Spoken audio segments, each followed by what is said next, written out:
Magandang araw po sa ating lahat. Sa video ito tayo muli ay mangingisda. Nandito muli tayo sa spot kung saan tayo madalas nagdadala. Nandito po tayo sa gilid po ng dagat. Ngayon po ay high tide na.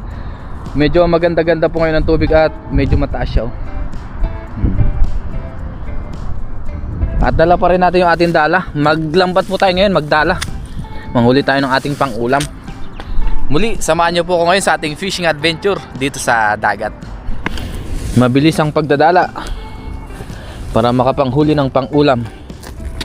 Malapit lang naman po sa atin dito, gaya ng lagi nating binabanggit, sinasabi. 10 minutes lang po ang biyahe. Nandito na tayo sa spot po na ito.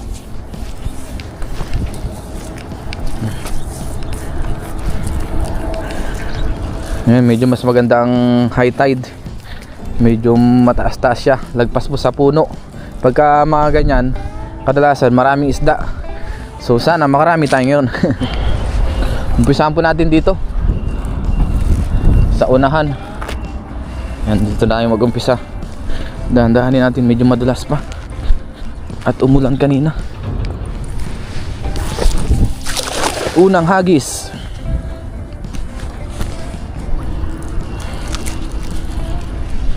Minsan kasi yung mga isda nandyan lang po sa gilid-gilid.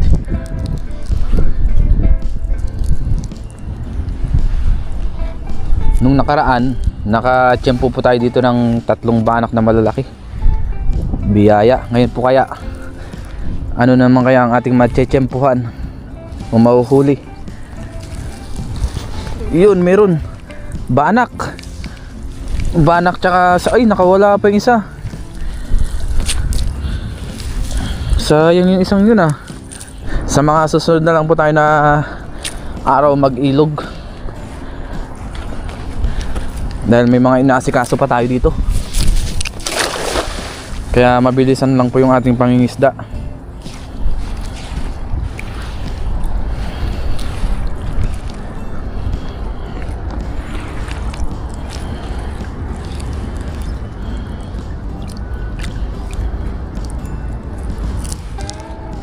Ganda ng panahon ngayon. Hindi siya ganun kalakas yung hangin. Hindi rin po maaraw. Hindi mainit. Maganda po mag-fishing.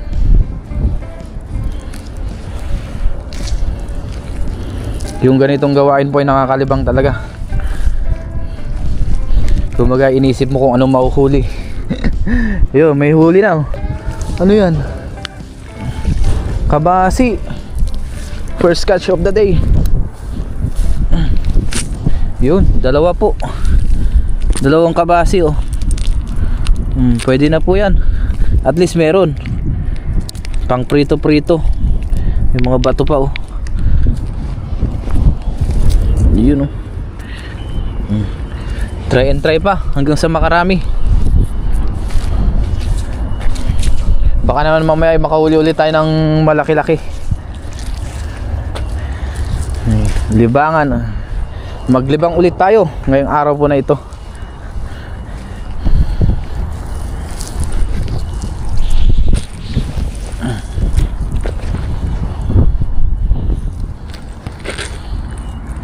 Ngayon po pala ay araw na naman ng Sunday.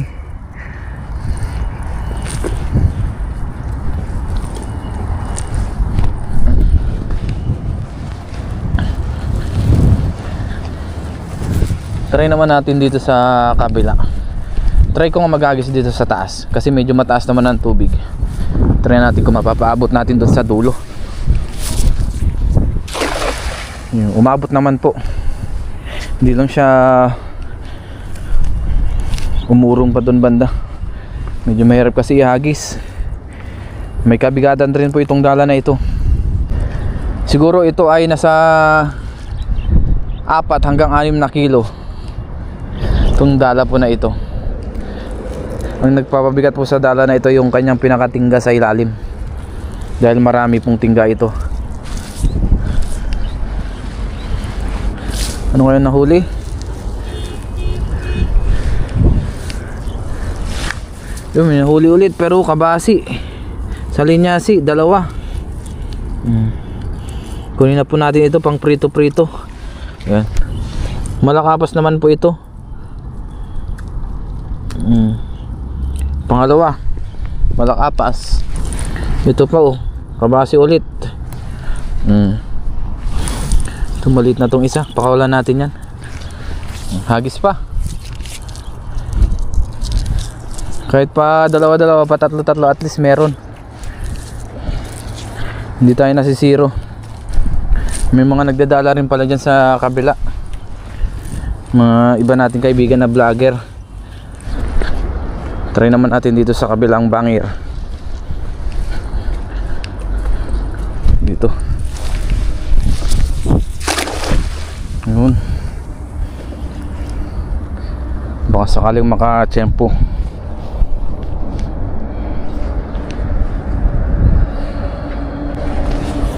Yung pinababa lang natin. Yung lambat po ay lubog po.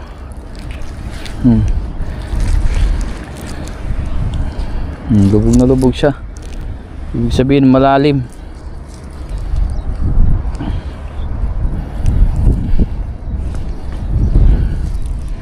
So sunod, mamanti naman po tayo dito. Mag-try ulit tayo kung mag-iwan ng pamanti na lambat para makauli tayo ng sari-saring isda. Uy, ano tong malaki? Ano ito? Uy, kabasi pala na malalaki ito.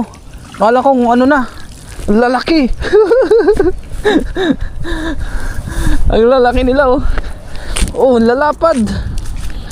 Tingnan guys, oh, parang tilapia ang lapad niya. Oh. Ang lalapad ng mga kabasi. Masarap po yan. Ang lalaki oh. Yan pa oh. Masarap po idaing yan. Lalaki siya oh. Ang lalapad. Kunin ko lang po yung lagayan natin. Grabe ang lalapad nito oh. Wow. Oh. Parang mga tilapia na yung size niya po na malalapad. Madalang mo rin po tayo makahuli niyan. Nung nakaraan wala po tayo nahuling ganyan. Kaya biyaya meron po ngayon. Idaing po natin yan. Iprito natin. Wow. Tapos medyo crispy. Sarap. Malutong-lutong.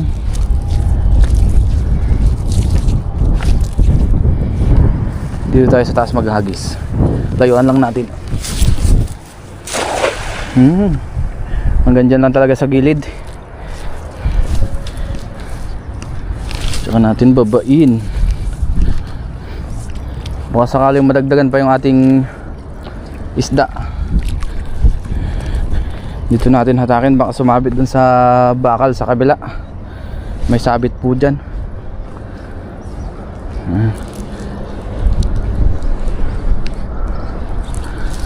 Para hindi tayo lumusong. Mahirap na. Malalim po ang tubig, tsaka malamig pa rin. Uy, umakyat na. Sumabit dito sa pinaka ano, hatian ng semento. Uy, may banak din na good size oh. Pwede na po yan. Yung maliit na banak, kahit makawala okay lang yan. Maliit naman.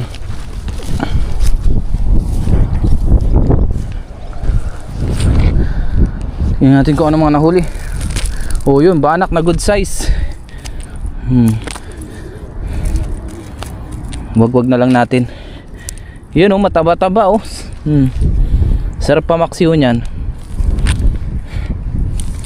Dalawa pala sila. Dalawang banak. Yun pa yung isa oh. May mga lumot din talaga dyan. Kaya maraming isda.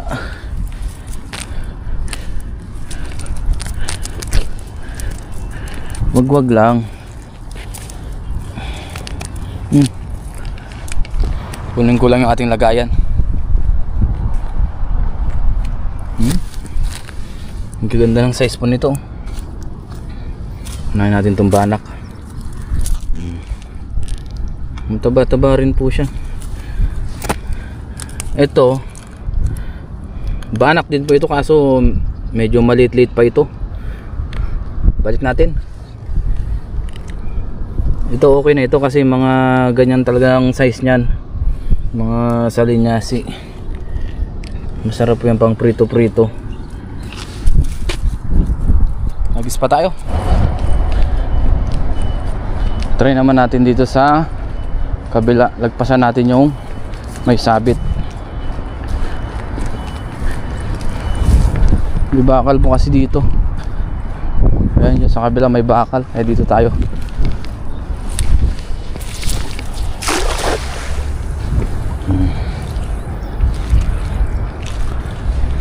Medyo pababain lang natin para sumagad sa ilalim ng tingga nang hindi makawala yung mga isda kung sakali mang may nahuli. Grabe yung mamimingwit doon at sa gitna po, kahit may tubig, matyagang namimingwit yan, nalusong.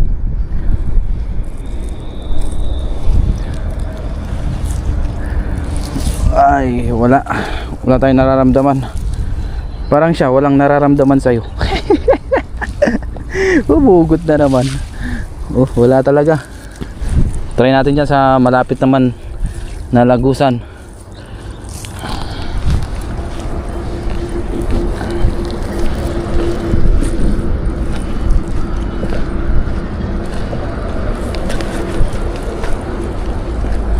Try natin dito.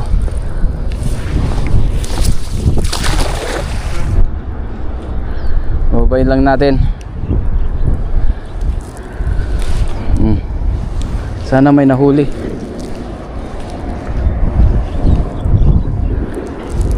Naku, may sabit pa.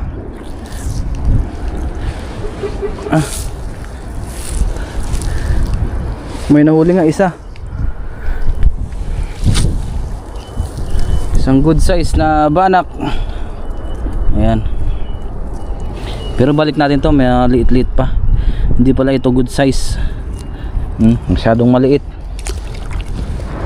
Try naman natin dito sa kabila. Dito naman tayo. Baka meron.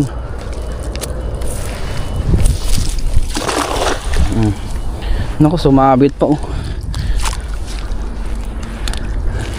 Diyan sana tayo mag-agis kaso lagusan po dyan. Baka sumabit yung lambat natin, lalong hindi natin magamit.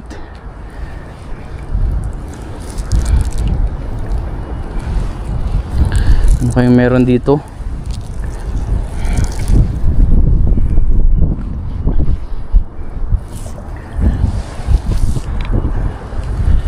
Wala pa rin isda ngayon.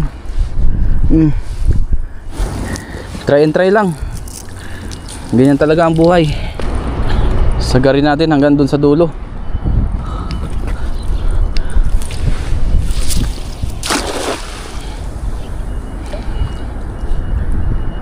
Pang ilang hagis na po natin ito. Sadyang mas maraming zero kaysa meron pong huli. Sa lawak po kasi dito oh, talagang kalat ang isda. Hanggang doon sa pinakababa. Pag nag-high tide po ay papunta dito ang tubig. Kaya talagang kalat ang isda. So sunod mamanti po tayo para makahuli naman tayo ng iba. May try ulit natin yung ating pamanti. Matagal na rin po tayong hindi na mamanti dito.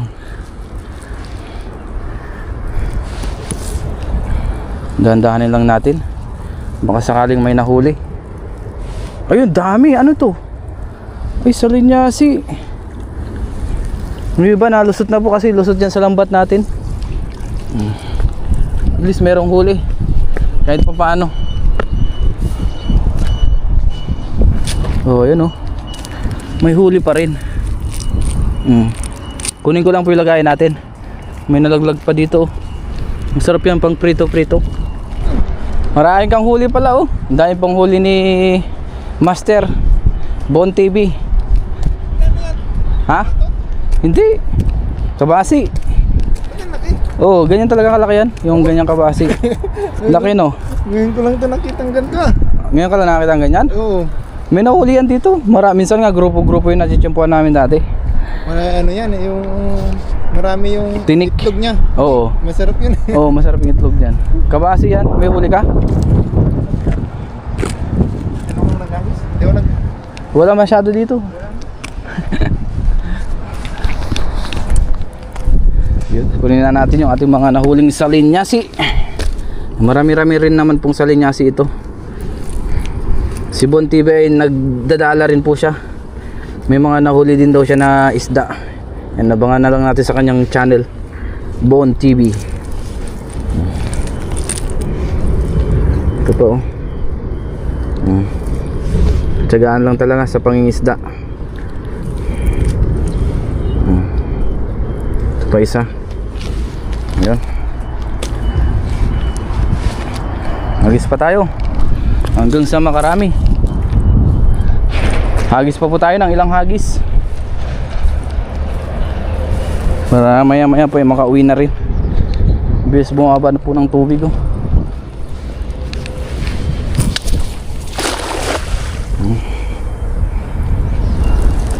Wala talaga mahuli, oh. Walang nagkamali.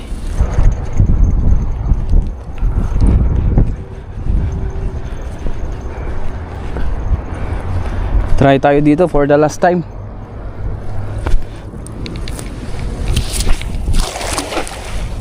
For the last time. Meron naman po tayo nahuli, hindi naman po tayo na zero. Kahit pa paano. Bawi ulit sa susunod. Ganyan naman talaga sa pangisda. Hindi palaging marami. Hindi rin palaging konti. Ayan. Wala na talaga mahuli. Okay na po ang ating paglalambat sa araw po na ito. Iayos ko lang yung ating lambat.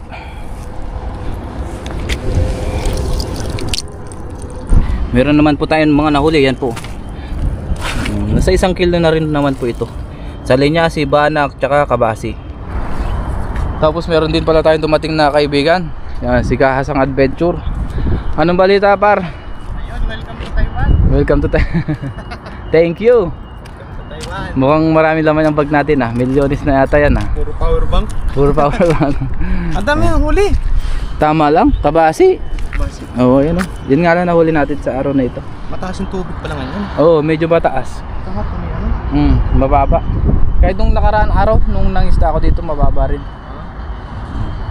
Ayun, mataas. Kahapon, marami kayo nahuli. Doon lang ako nakahuli.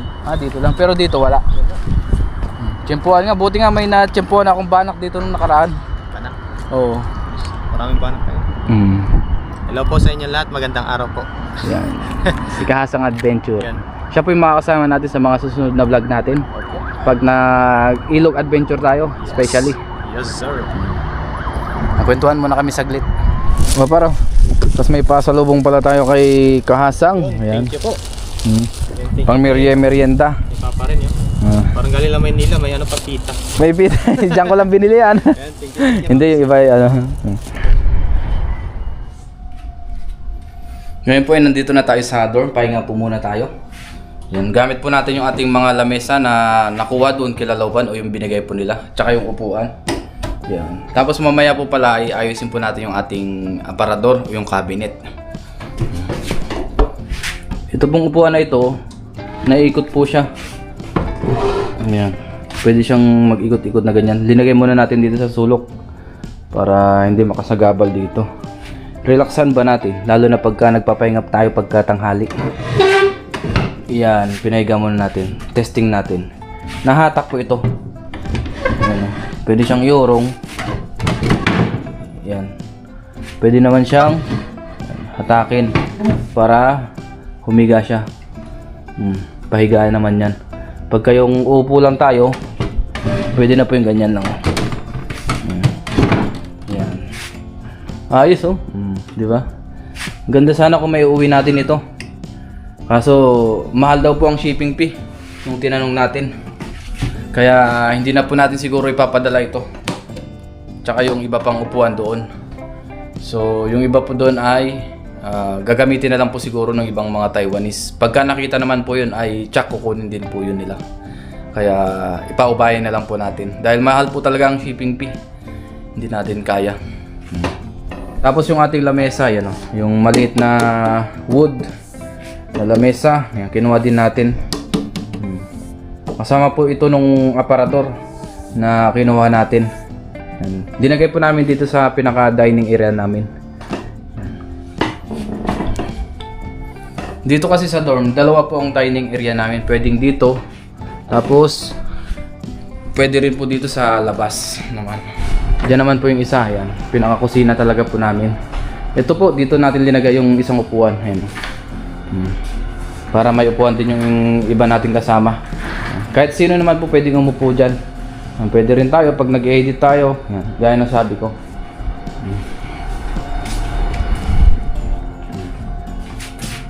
Tapos pwede rin naman dito. Dito talaga kami nagsasama-sama pagka merong handaan. Yan, dito po kami nagse-celebrate dito sa loob. Especially pagka mga Christmas, bagong taon. So dito muna tayo. Magmerienda muna tayo. Meron pala tayo ditong hopya. Ito pa rin yung galing sa Pinas, yung dinala natin. Kapi-kapi muna tayo. Tapos mag-ayos tayo ng gamit. Gawa ng ililipat natin yung isang cabinet natin na luma. Yun naman ay bibigay ko dun sa bago nating kasama, kay paring Jaymar. Kain po tayong hopya. Merienda. Tapos kape. Yung hopya po nila ay hindi masyadong matamis. Tama lang.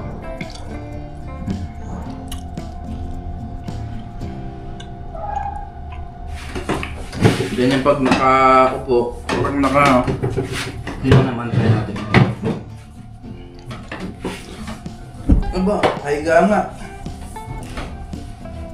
Kailangan pala ipatong yung paa. Kasi ano eh, kulang. Ayos. Pwede ka makatulog dito. Nakanya ka, relax. Lalo na po pag summer. Papahinga.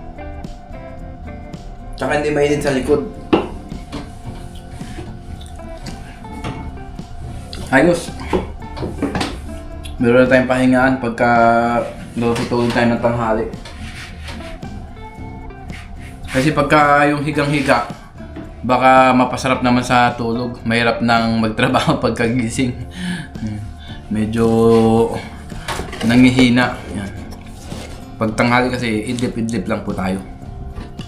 Kape muna tayo bago mag-ayos ng cabinet.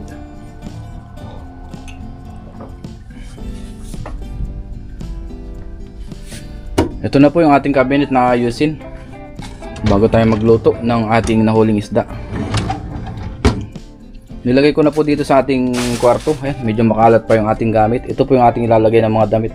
Mga malinis po lahat yan. Medyo makalat pa dito sa kwarto. Kailangan nating ayusin. Marami pa rin tayong labahan. Kailangan po natin maglaba mamaya.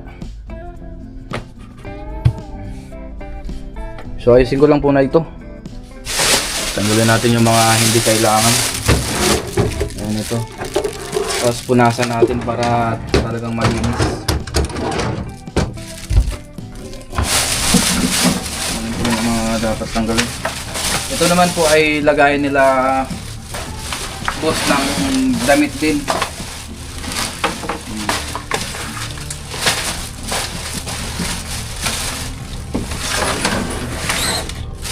Natin dito.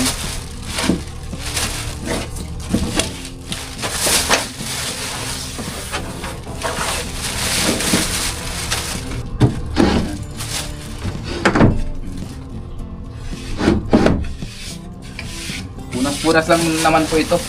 Tapos spray natin ng alcohol. Ngayon po ay meron tayong basahan dito. Linagyan natin ng tubig. Punasan lang natin ito. Tsaka natin i-blower para hindi siya mabasa yung kahoy.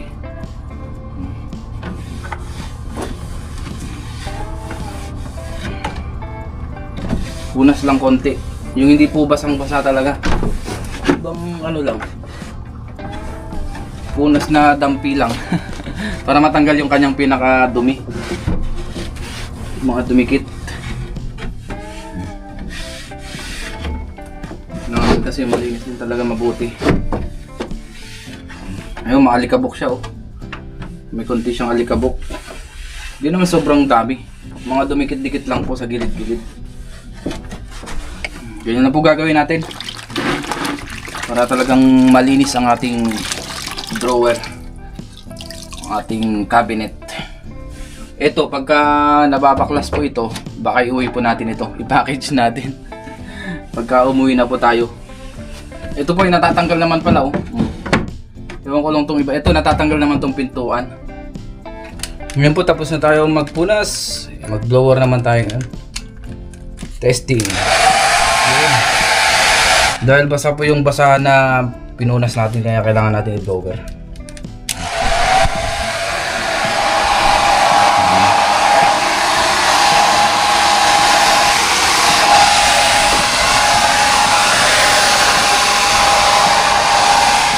So ngayon po, ilagay naman natin yung ating mga damit bago tayo magluto. Ayan. Marami-rami po yung ating ilalagay, isang plastic na malaki. So ayusin ko lang muna ito para maging maayos na po. Nagsalang na rin po tayo dito ng kawali. Prito na natin ating kabasi. Yan po yung malalaking kabasi.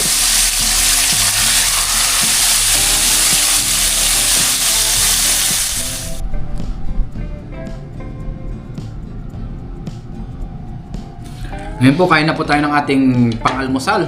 Bago tayo mag-umpisang kumain, mag-pray muna tayo. Lord, maraming salamat po Panginoon sa akin na uli na isda. Maraming salamat po sa biyaya sa araw-araw. Basta-basta niyo po yung pagkain na sa aking harapan. Naway magbigay sa akin pisikal na pangatawan ng kalakasan. Ganun po sa aking pamilya, sa aming viewers. Ingatan niyo po sila sa araw-araw. In Jesus' name, amen. Tara po, kain tayo.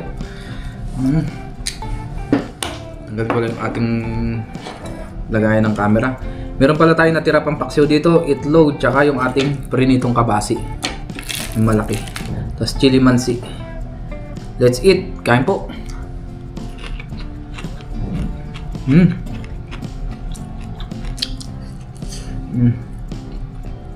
Pinagpisa na lang natin sa plato.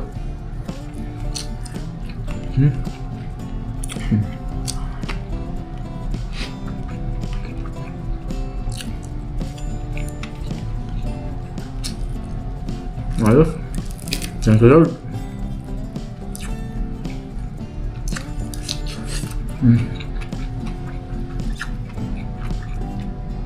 Biyaya pa rin po ay nakahuli tayo ng ating pang ulam-ulam.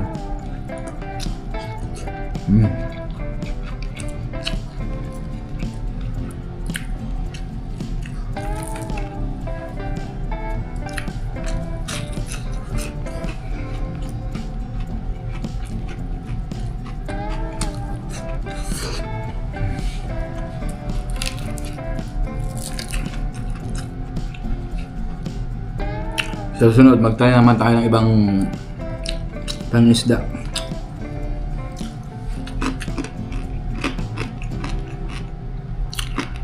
Baka maglatag ulit tayo dun sa gilid ng dagat ng Pamante.